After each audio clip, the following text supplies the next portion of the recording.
Hello বন্ধুরা, কেমন আছো তোমরা? আশা করছি তোমরা সকলে খুব ভালো আছো আর আমিও খুব ভালো আছি। তো এখন ঘড়িতে বাজে ওই একটা কি দেড়টা, আর আমি এখন বসে কাজ করছি, এখানে কাটিং করছি। তো আজকে আর আমি তোমাদের না কোনো কিছু ভিডিও দিচ্ছি না যেগুলোতে তোমাদের ব্লাউজ কাটিং বা কিছু। তো তোমাদের তো ওটা দেবই। তো আজকে যেহেতু তোমরা দেখো সবাই কাজ করতে করতে একটা বোর ফিল করছে, কারণ বেশ কয়েকদিন থেকে একই রকম এক নাগারে কাজ করছো তোমরা সবাই। তাই ভাবলাম কি চলো একটু অন্যরকম ভিডিও দেওয়া যাক। তোমরা যদিও থাম্বনেল দেখে বুঝতে পেরে গেছো, তারপরেও আমি বলছি। তো একটা আমার কাস্টমার আছে যে আমার কাছেই ব্লাউজ তৈরি করে, কিন্তু কি বলতো, খুবই খুঁতখুঁতে, খুব খুঁতখুঁতে মাইন্ডের। এত খুঁতখুঁতে, মানে একজন কাস্টমার হয় না, প্রচুর খুঁতখুঁতে। তো আমি ভাবলাম কি ওকেই আমি প্র্যাঙ্ক কল করব, যেহেতু ওর ব্লাউজ তো কমপ্লিট হয়ে গেছে, ওকে দেওয়ার সময় চলে এসছে, ও আসবে নিতে। তো ওকে আমি ফোন করব, করে বলবো কি তোমার ব্লাউজ তো কমপ্লিট হয়ে গেছে, কিন্তু তোমার ব্লাউজটা না আমার কাছে একটু আয়রন করতে গিয়ে একটু পুড়ে গেছে। তো আমি এটাই জানতে, মানে ওর রিয়াকশানটা কী, ও কী বলছে আমাকে, সেটা আমি তোমাদের শোনাবো কি একটা কাস্টমারের রিয়াকশান কেমন হয়।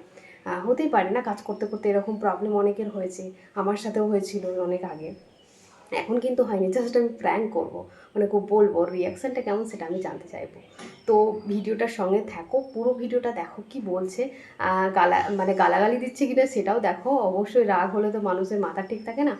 আর যেহেতু এখন পুজোর সময় ভালো ভালো শাড়ি, তার ব্লাউজ যদি খারাপ হয়ে যায় তো স্বাভাবিক রাগ হওয়াটা স্বাভাবিক কথাই। পুরো ভিডিওটা দেখো, আর ভিডিওটা কেমন লাগছে অবশ্যই কিন্তু কমেন্টে জানাবে। আর ভালো লাগলে প্লিজ তোমরা চ্যানেলটাকে সাবস্ক্রাইব করে রেখো। তো চলো ভিডিওটা কন্টিনিউ করতে থাকো। আর হ্যাঁ, তোমাদের জন্য কিন্তু সুখবর চলে আসছে। তোমরা অনেক দিন থেকে বলছিলে না দিদিভাই অনলাইন ক্লাসটা কবে থেকে শুরু করছো। তো আজকে ফাইনালি তোমাদের ডেট আমি বলে দিচ্ছি। অবশ্যই তোমাদের বারবার তোমরা বলছো কি দিদি কবে জানাবে কবে জানাবে, তো তোমাদের তো কিছুদিন হাতে সময় দিয়ে আমাকে জানাতে হবে। তো তোমাদের কিন্তু যে বেসিক ট্রেনিংটা সেটা শুরু হচ্ছে কিন্তু নভেম্বরের 6 তারিখ থেকে। তো নভেম্বরের 6 তারিখ থেকে কিন্তু মেয়েদের মানে কি অনলাইন ক্লাসটা শুরু হচ্ছে। আর সেখানে কিন্তু মেয়েদের A to Z শেখানো হবে, একদম বডি মেজারমেন্ট থেকে শুরু করে shoulder chart, arm whole chart, তারপরে গোলকাট সায়া, গোলকাট সায়া, এমনি 7-8 রকমের প্যান্ট থাকবে, 3 থেকে 4 রকমের ব্লাউজ থাকবে, কামিজ থাকবে, গাউন থাকবে, বেবি ফ্রক থাকবে, ওয়ান পিস, অনেক কিছু থাকবে, অনেক কিছু, মানে লিস্টের শেষ নেই। অবশ্যই তোমাদেরকে আমি না সূচিপত্রটা দিয়ে দেবো। তো যারা যারা চাইছো আমার কাছে অনলাইন ক্লাস করতে, তারা অবশ্যই স্ক্রিনে দেওয়া নাম্বারে আমার সঙ্গে যোগাযোগ করো এবং নিজের নামটা এন্ট্রি করে নাও। তো চলো ভিডিওটা কন্টিনিউ করতে থাকো। তোমাদের যেমনটা বলেছিলাম কি প্র্যাঙ্ক কল করবো, তার জন্য আমি আর মেশিনের কাছে গিয়ে ওখানে প্র্যাঙ্ক করলাম না, কারণ টিভি চলছে, আওয়াজ পাওয়া যাবে, তার জন্য আমি রুমের মধ্যে এলাম। তো প্র্যাঙ্ক করবো, তো এখানে না এই ডায়েরিটা তোমরা তো সবাই নিশ্চয়ই চিনো, এটা হচ্ছে আমার টেলারিং এর ডায়েরি। এটা আমার পিকে ফ্যাশনের ডায়েরি বলতে পারো। তো এই ডায়েরিতে ওর নাম্বারটা লেখা আছে, তো আমি এখানে নাম্বারটা মানে নাম্বারটা ডায়াল করছি, করে ওকে ফোন করবো, ঠিক আছে। এই হচ্ছে দুটো ব্লাউজ, ঠিক আছে, এই দুটো ব্লাউজ হচ্ছে ওর ব্লাউজ। এই দেখো, এটা একটা, আর এই ব্লাউজ একটা। তো হয়ে গেছে, কমপ্লিট হয়ে গেছে। শুধুমাত্র আমাকে কি করতে হবে, মানে আয়রন করতে হবে, আয়রন করলে দিয়ে দিয়ে দেওয়া হবে। তো আমি বলবো তোমাদের যেটা বললাম কি একটু পুড়ে গেছে এরকমই বলবো।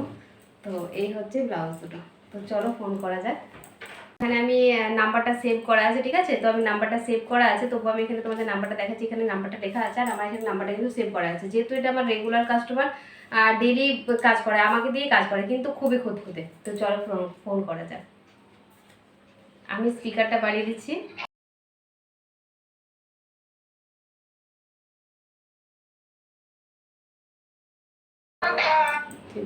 হ্যালো হ্যালো, হ্যাঁ বলো। বলছিলাম তোমার ব্লাউজ তো হয়ে গেছে। হ্যাঁ। তো তোমার নিয়ে যাওয়ার কথা ছিল, তাই ফোন করলাম। হ্যাঁ হ্যাঁ তো হ্যাঁ। একটু কবে যাবো বলো? কবে যাবো বলতে, আমি একটু আসলে প্রবলেম হয়েছিল, তাই তোমাকে আমি ফোন করছিলাম। কি হয়েছে? কি হয়েছে বলতে সেরকম কিছু নাই, তুমি যেরকমটা বলেছিলে সেরকমই ব্লাউজ বানিয়েছি, তুমি প্রিন্সেস কাট বলেছিলে, দুটোই যেমন বলেছিলে হ্যাঁ ঠিক সেই রকমই করেছি। হ্যাঁ সব কিছুই কমপ্লিট হয়ে গেছে, কিন্তু হ্যাঁ। একটু প্রবলেম হয়েছে, আমি জানি না কি করে বলবো তোমাকে। তো একটু মানে কি বলবো, ভয় লাগছে বলতেও। আহ, কি কি হয়েছে সেটা বলো তো। কি হয়েছে বলতে দেখো, সেরকম দেখো মানে সেরকম কিছু নয়, জাস্ট একটু প্রবলেম হয়েছে, তোমাকে আমি মানে ওই জন্য আরো ফোন করলাম কি এখন পুজোর হ্যাঁ সিজন, দুটো ব্লাউজ দিয়েছিলে, তো এর আগে তো এরকম কোনোদিন হয়নি বলো, এতদিন থেকে তুমি ব্লাউজ হ্যাঁ করছো, হ্যাঁ তো কোনোদিন তো হ্যাঁ কোনো কিছু প্রবলেম হয়নি। তো কালকে আমি ব্লাউজটা করেছি, করার পরে জাস্ট আয়রন করতে গিয়েছিলাম। তো জাস্ট একটু না মানে কি বলবো, একটু সামান্য আয়রনে একটু ধরে গেছে, তো একটু দেখতে খারাপ লাগছে। আর পিছন দিকেই এই প্রবলেমটা হয়েছে। তো এটাই একটু আসলে বলার ছিল, আমি কিভাবে বলবো সেটাই ভাবতে পারছিলাম না তোমাকে, তাই তাই তোমাকে বলার জন্যই ফোন করলাম। অনেকটা ধরে গিয়েছে? হ্যাঁ, একটু বোঝা যাচ্ছে। তা যদি তুমি বলো তাহলে কি ওখানে ওপর থেকে একটা কাপড় টাপড় মানে ওই যে ম্যাচিং এর কাপড় আছে সেটাকে বসিয়ে সেলাই করে দেবো। সেটা কি করতে সম্ভব? আমি তো দিয়েছিলাম যে ভালো ভালো কাপড় দিয়েছি, ভালোভাবে ব্লাউজ করে দেবে, সেটা ভেবেই তো আমি দিয়েছি। এতদিন তো দিয়েছি, কোনোদিন তো এরকম হয়নি, আজকে কি করে হট করে হয়ে গেল? আর আমি ওরকম ব্লাউজ কি করেই বা পরবো? তারপরে আবার তুমি পিছনেই যে ওরকম করে দিয়েছো। হ্যাঁ, আসলে পিছন থেকেই প্রথম থেকে আয়রন করছিলাম, তো না পিছন দিকটাতে একটু লেগে গেছে। আর বুঝতে পারছি কি এরকম মানে একটা ভুল হয়ে গেছে। তো এবার কি করবো বলো, তা নিজে থেকে তো করিনি, এর আগে তো অনেক ব্লাউজ বানিয়েছে, তো এরকম তো প্রবলেম কিছু হয়নি। তো এটাতে ভুল, দেখো ভুল হয়ে গেছে এটা বড় কথা নয়, আমি তো ওটা তো শখ করে কিনেছিলাম যে পুজোতে পরবো করে, তারপরে তুমি এরকম ধরনের করে দিয়েছো, তাহলে আমি এবার কি করি বলো তো? তো আমি তুমি যখন কাজ করছো একটু দেখে তো করতে হয়, তোমাকেও তো একটু মানে মাথায় রাখতে হয় যে আমি এত পছন্দ করে কাপড়টা কিনেছি, তোমাকে দিয়েছি সেলাই করতে শাড়ির ব্লাউজটা, তো তুমি তো একটু ঠিক করে করবে। হ্যাঁ, সে তো ঠিক করেই করি, দেখো প্রতিদিন ঠিকঠাকই তো করি, কিন্তু যাই হোক মানে একটু হয়ে গেছে, তো কি করব বলো, আমি তো ইচ্ছেকৃত করিনি। সে হয়ে গেছে ভালো, যা হয়েছে হয়ে গেছে, আমি অত শত জানি না। তুমি আমার যেমন ব্লাউজ ছিল, যে পিস ছিল সেরকমই আমাকে ব্লাউজ করে দিতে হবে। তো তুমি দেখো, কি করে করবে সেটা আমি জানি না। তো এটা তো পুড়ে গেছে, তো কি করব বলো, আমার তো কিছু করার নেই। সে আমি অত শত জানি না, আমি কিছু শুনতেও চাই না, আমার যেমন ছিল সেই রকমই আমাকে করে দিতে হবে। আমি ওটা এত পছন্দ করে কিনেছিলাম শাড়িটা, আর ব্লাউজটা তুমি এইভাবে নষ্ট করে দিলে আমার, তাহলে এবার আমি আমি পুজোতে এবার কি পরবো বলো তো? তো আমি না হলে তোমার ব্লাউজের যে মানে পয়সাটা নিতাম সেটা না হলে নেব না, তুমি এমনিই নিয়ে যাও, কি করব বলো, আমার তো হয়ে গেছে এরকম। পয়সা টয়সার কোনো কথাই আসছে না, আমি যেমন দিয়েছিলাম সেরকমই আমাকে করে দিতে হবে।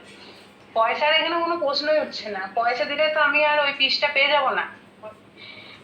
তো দেখো এবার এবার তুমি ওটা, তুমি কি করে দেবে আমি জানি না, তোমাকে ওই করে দিতে হবে, ওই ব্লাউজটাই আমাকে করে দিতে হবে, ভালো করে করে দিতে হবে।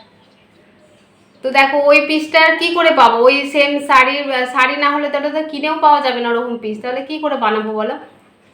আমি অত শত জানি না, আমার চাই ওরকমই নিতে হবে আমাকে। তো তোমাকে তো সেটা তো আগে ভাবতে হতো, কাজটা করার সময় তোমাকে সাবধান হতে হতো যাতে এরকম কাজ না হয়। আমি তো এত মানে পছন্দ করে শাড়িটা কিনলাম, আর তুমি এরকম পুড়িয়ে দিলে আমার শাড়িটা।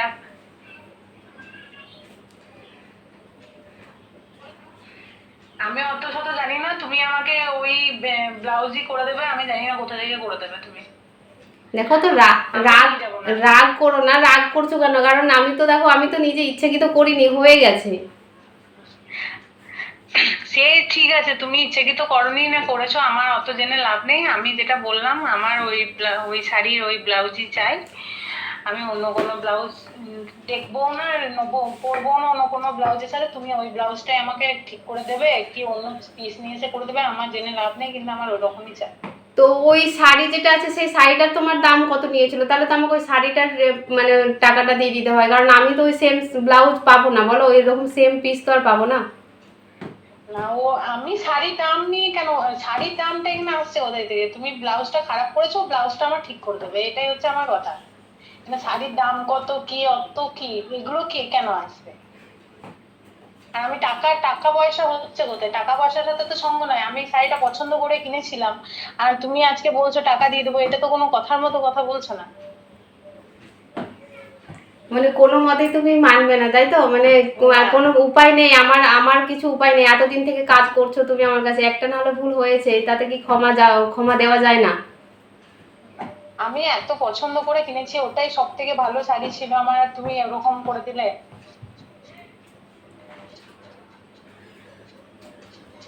আমি জানি না তুমি কি করে ঠিক করবে, আমাকে ওটা ঠিক করে দিতে হবে। ঠিক আছে, বুঝতে পারলাম কি তোমার খুবই পছন্দের একটা শাড়ি। আমি জানি পুজোতে যারাই ব্লাউজ বানাতে দিয়েছে সবার খুব মানে পছন্দ করে শাড়িটা কিনেছে, সবাই খুব আশা করে আমাকে ব্লাউজ দিয়েছে, বা তুমিও দিয়েছো আমাকে খুব আশা করে। তো জাস্ট আমি তোমার সঙ্গে একটু প্র্যাঙ্ক করছিলাম। আসলে আমার একটা ইউটিউব চ্যানেল আছে, তোমরা অবশ্যই সার্চ করে দেখো। ওখানে আমার বন্ধুদেরকে দেখানোর জন্যই, মানে একটা কাস্টমারকে বললে কি হয়, আমি অবশ্যই খুব সাবধানে, যতই কাজের চাপ থাকুক না কেন খুব সাবধানেই কাজ করি। তো তোমার ব্লাউজের কোনো কিছু প্রবলেম হয়নি, যেমন দিয়েছিলে ঠিক তেমনই হয়ে আছে, কোনো অসুবিধা কিন্তু নেই। তোমার সঙ্গে জাস্ট একটু প্র্যাঙ্ক করছিলাম, কিছু মনে করো না। কথাটা সত্যি বলছো তো তুমি? সত্যি কিছু হয়নি তো? না না, কিছু হয়নি, সত্যি কিছু হয়নি, পুরোটাই প্র্যাঙ্ক। তোমাকে একটু তুমি তো প্র্যাঙ্ক আমার করলাম। মানে কি বলবো, প্রাণটা মনে হচ্ছে বেরিয়ে চলে আসছিল আমার। না না, কিছু হয়নি, কিছু মাইন্ড করো না প্লিজ। আমি তোমার সঙ্গে জাস্ট আমার ইউটিউব বন্ধুদেরকে মানে শোনানোর জন্য কি, যাই হোক তুমি গালাগালি দাওনি এটাই আমার কাছে অনেক। আমি তো ভেবেছিলাম হয়তো গালাগালি দেবে, তো যাই হোক গালাগালিটা দাওনি, তার জন্যই থ্যাঙ্কস। না, আমিও এত কিছু বললাম, সরি তার জন্য। মানে বুঝতেই পারছো এত পছন্দ করে কিনেছি, এরপর যদি খারাপ হয়ে যায় শাড়িটা কেমন লাগবে, ওই জন্যই আর কি বললাম। হ্যাঁ হ্যাঁ, বুঝতে পারছি, সে বুঝতে পারছি কি খুব হ্যাঁ। পছন্দের শাড়ি, আমি জানি এটা কি সবাই খুব পছন্দ করে দিয়েছে। তা প্লিজ কিছু মনে করো না, জাস্ট একটু প্র্যাঙ্ক করলাম। তো তোমার ব্লাউজ হয়ে গেছে, তুমি নিয়ে যেতে পারো, ঠিক আছে? ঠিক আছে, ঠিক আছে। ঠিক আছে, টাটা তাহলে। হ্যাঁ হ্যাঁ। বন্ধুরা দেখতে পেলে প্র্যাঙ্ক কল করেছিলাম, এটা আমার রেগুলার কাস্টমার, আমাকে সব সময় ব্লাউজ দেয়। তো সেই কারণে হয়তো অতটা রাগারাগি করতে পারিনি, কিন্তু যথেষ্ট রাগ হয়েছিল, খারাপ লেগেছিল। আমাকে আবার পরে ফোন করেছিল, দিদি সত্যি আমি খুব খারাপ ভেবেছিলাম, আমার খুব খারাপ লাগলো তোমাকে এতগুলো কথা বললাম, কিন্তু আমার খুব পছন্দের একটা শাড়ির ব্লাউজ বানাতে দিয়েছি, তারপর যদি খারাপ হয়ে যায় তাহলে কার না রাগ হয় বলো? এটা স্বাভাবিক কথা, আমার হলে আমারও রাগ হবে, এটা তো স্বাভাবিক কথাই বলো। কিন্তু তোমরা যারা যারা কাজ করছো কাস্টমারে, তারা কিন্তু একটু সাবধানে কাজ করবে। এরকম কিন্তু যেন ভুল না হয়, আর ভুল হলে কিন্তু খুবই সমস্যা হবে, তাই সাবধানে কাজ করো আর ভালোভাবে কাজ করো। তো চলো বন্ধুরা, আজকের ভিডিওটা কেমন লাগলো কমেন্টে কিন্তু জানাতে ভুলবে না, আর ভালো লাগলে প্লিজ চ্যানেলটাকে সাবস্ক্রাইব করে রেখো। তো আজকের মতন টাটা, দেখা হচ্ছে কালকে নতুন ভিডিওর সাথে। তো টাটা।